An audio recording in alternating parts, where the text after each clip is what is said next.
as far as different religions go, or different truth goes, right? Do you think it's really about time that makes something true or not? How old it is? Yeah, exactly. Like, picture this. Let's deal with the principle. Let's deal with the principle. Thou shalt not steal, right? If I have something, you don't have something, you should not take that from me. Now, how many cultures have that as part of their tenets? Now, are they old, or are they young cultures, or are they both?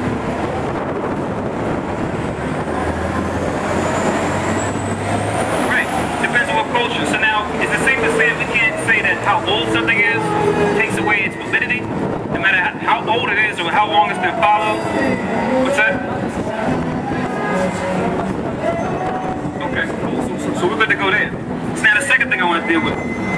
You said, I was dealing with this with the brother earlier, you said the Bible's been translated over and over and over again, right? I'm going to use the same example I used earlier. So now, what are some classics you guys had to read in high school or college if you went?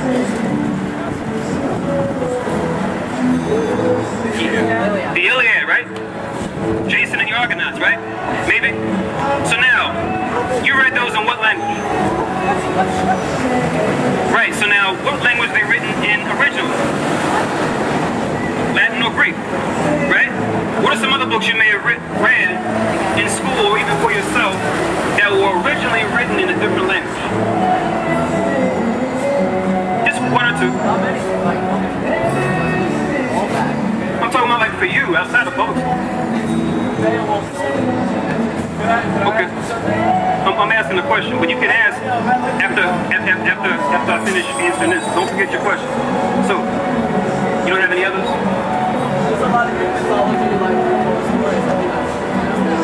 Okay. What was the one you suggested?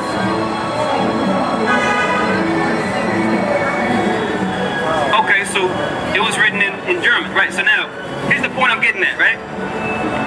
When it comes to the Bible, it was translated in the same way.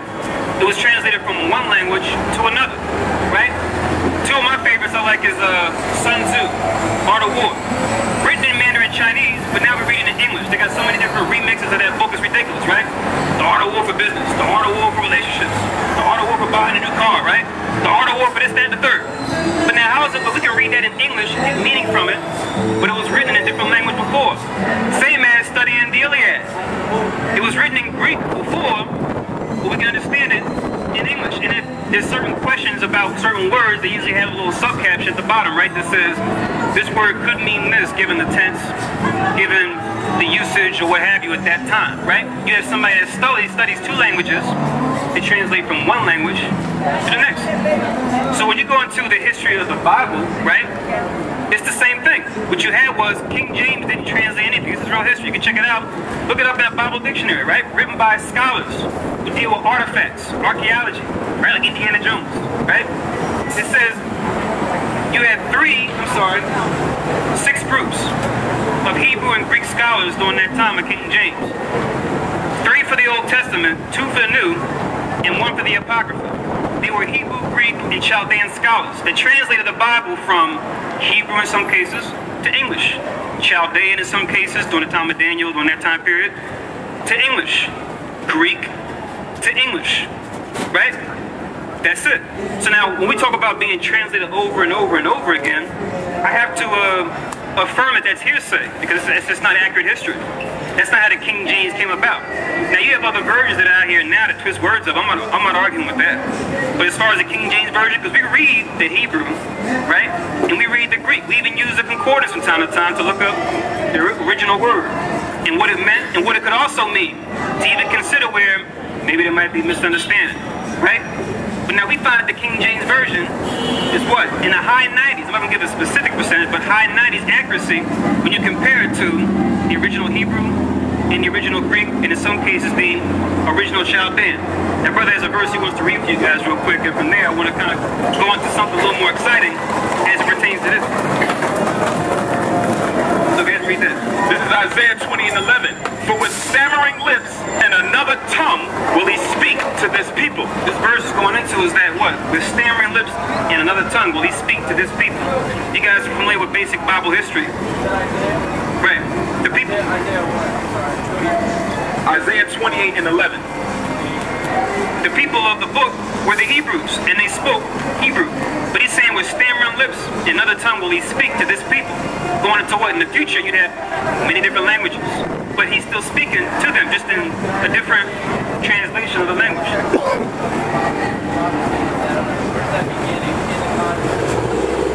Where does it begin? Okay, I would say it began whenever you have what? Our people being taken in captivity, as far as the Hebrews, being taken under another language, which is another people. They would then learn the language of who their oppressor is. Yeah. Yeah. Right, in that context, yes. You're right. You're right. Because you're right. No, the Bible mainly deals with the Israelites. But it deals with all the nations. Right. Okay, so now I'm talking to someone that reads. I'm going to probably ask you some more questions than these guys. So let's get back to this. Right?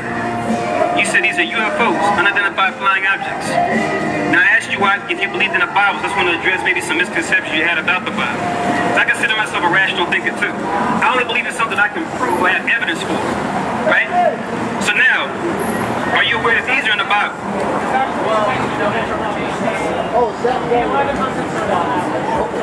Interpretations of prophecies.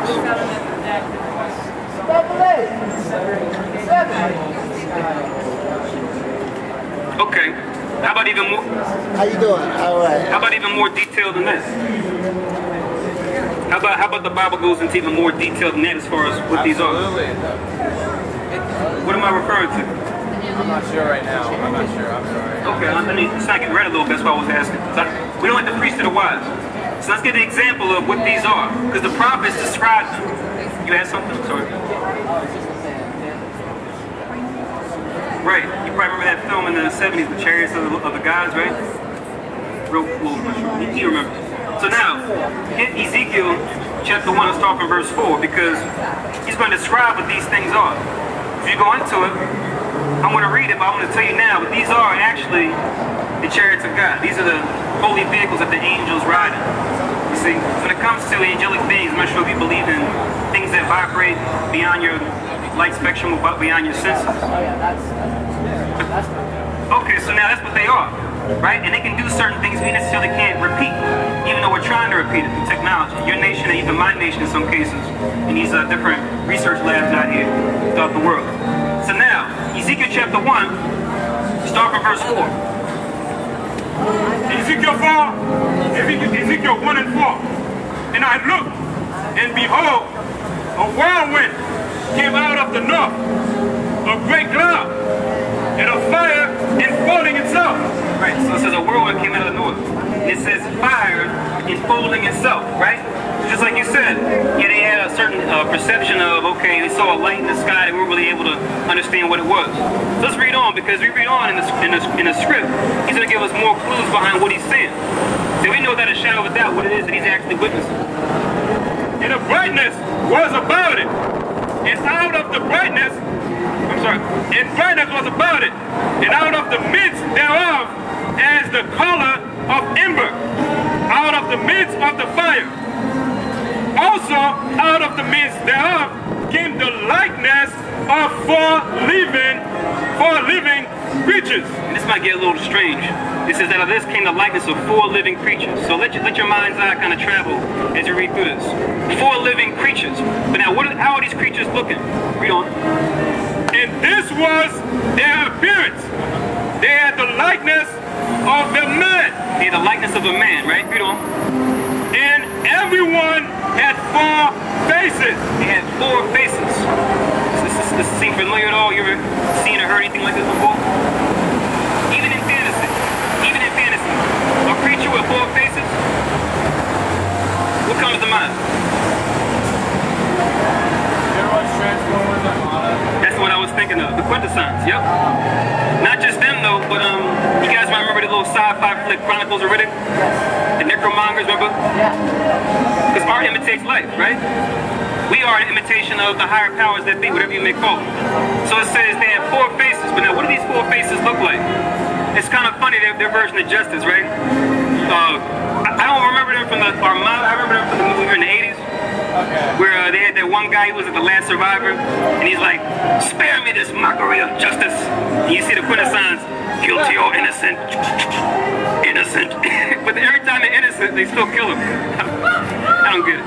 Anyway, let's read on Ezekiel. And everyone had So I'm a geek. All right, I'll admit it. So now, read it from the top. And everyone had 4 faces, and everyone had 4 wings. And their feet were straight feet. So it says they have 4 wings and 4 faces, and their feet were straight feet. What's it mean when it says straight feet? Read on. And the sole of their feet was like the sole of a calf's foot. Like a calf's foot. That sounds familiar, right? We can even think of certain mythology that implies this. Like Pan, or was it Mr. Thomas? It's based on Pan, right? From Lion, Witch, and the Wardrobe. So they had hoofed feet. Or if you guys remember Tim Curry in Legend, old Tom Cruise movie, me and Sarah, right, from Ferris Bueller. Now, read on. And they sparkled like the color of burnished brass. It says they sparkle like in color to burnished brass. We were talking to the gentleman earlier about how the angels, we would resemble them as far as that, how they look. They were like brass, but shining burnished brass. So they actually had a darker complexion. Read on.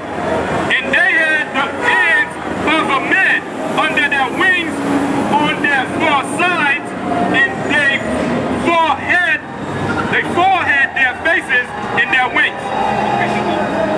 Their wings were joined one to another. They turned not when they went. They went everyone straight forward. Right, so now I'm going to jump forward a little bit because it's going into them themselves. What we haven't gotten to yet is what they're actually riding. So now as you jump down this chapter, jump to, where is it? Yeah, here we go. Jump down to verse 15, read from there. Now, as I beheld the living creatures, so as you read on, he goes to other aspects of how they look. But now check this out. behold, one wheel upon the earth by the living creatures with its 4 faces. So they had one wheel upon the earth by the creature that had the 4 faces. Remember, there was 4 of them, and all 4 had 4 faces. You read above, it goes into how they had a face of a man, in the face of, I think, a bull, face of a lion, and the face of an eagle. Those are the 4 faces. But now it says they had a wheel that was with them. So the wheel is important. Let's read on about this wheel.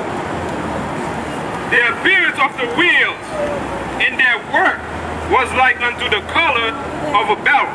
So it says the wheel is like the color of a beryl. We go into beryl, it's a green colored stone.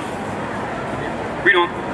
And they 4 had one likeness in their appearance, and their work was as it were a wheel in the middle of a wheel. Check that out. So they all had one of these wheels accompanying them. But it says the appearance was like what? A wheel within a wheel. Right? So what are we talking about here? A wheel within a wheel. Right? That's what you get the flying saucer. You see a wheel sideways, but you see a wheel within it. Because remember, it's ancient times, like you guys said, so they have to describe it the best way they know with tools or devices they're familiar with. Right? Read on. When they went upon their 4 sides, and they turned not when they went. So they turned not where they went. So they went forward in a straight line. Read. As for their rings, they were so high that they were dreadful, and their rings were full of eyes round about them 4. So now going into on the wheel, you had rings, but it says they were full of eyes. So you know, you see sometimes the little pies or the legs on the UFOs. These were actually, you have examples here, these were like the eyes that were on this thing. Because remember, these devices are living. Even though it's technological, right? It's actually has spirit in it to where it's actually living. People call it that in today's time, right? Or they might have a concept of the ghost of the machine. But the machine is the ghost because the spirit can manipulate what we would call the material world. If you look at it from a frequency perspective, right? What difference is there between energy and matter? That's the question sometimes certain thinkers or scholars pose. But read on. And creatures went, the wheels went by them.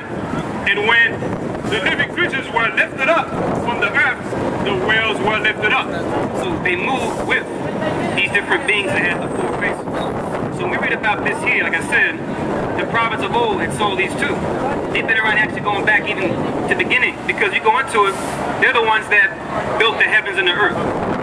You go into the original creation story. The thing is that what you have is a counterfeit creation story that people argue over. And they say so-called creationists believe in. But their truth is mixed with lies. You understand, as far as how that came about, how that came to be. But now here's something you have to be concerned about. Drop that, get Zechariah 5. Because the prophet Zechariah saw one too. Because when we see these things, a lot of us have the, a bright idea of, oh, let me get closer. Or I want him to take me up, take me up there. I want to see what's going on up there. There's an article that even deals with that on there. Encounters by Ida Fiore, an Edomite woman or a so-called white woman that got abducted and what happened. But now check this out. This is something you need to be mindful of when it comes to when you see these things. Whether it's here in America, whether it's in Chicago. Remember Chicago O'Hare Airport? And that thing stopped traffic for hours, right? No one argues about that one. Or the ones that went out on the West Coast, and I think it was in Nevada somewhere, or around Area 51. Yeah. And it was like two people that filmed. They were like, dude, look. Whoa. And it went up. Remember the one the guy saw at the airplane window? We saw like this, then went like that. And all of a sudden you heard a sonic boom sound. Boom. Went up in the sky.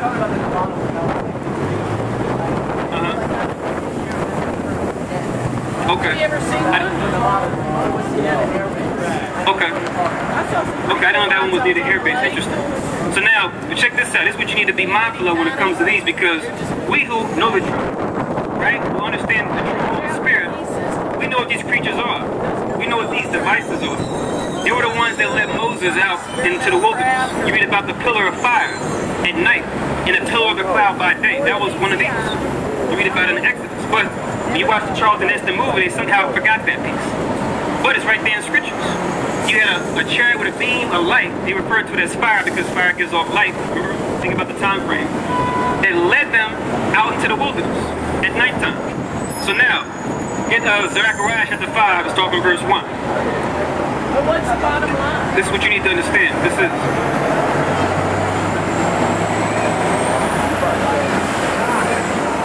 You got other religions that talk about true things. You got the Epic of Gilgamesh that talks about the flood. But the only thing that's different, right, with those other religions as far as the Bible or the people of the Hebrews, the Bible is the only book that has true, accurate Bible prophecy from end to end. You look at these other religions, they always have things that are hit and miss. That's okay, sister. Something about that spot right there. People always trip there. I don't know what it is, but anyway. But that's just it. Well, there's what we would like to be, but then there's what it actually is. What you have is other religions, they may have witnessed these things and wrote down their own interpretation what it was. But now these particular angels, like I said, they're here for a certain people. Because God, He made all nations, the God of the Bible. But He made a chosen people that He set up His angels, I see it here. That He had His angels set up to deal with or to look after a certain people. The truth comes out.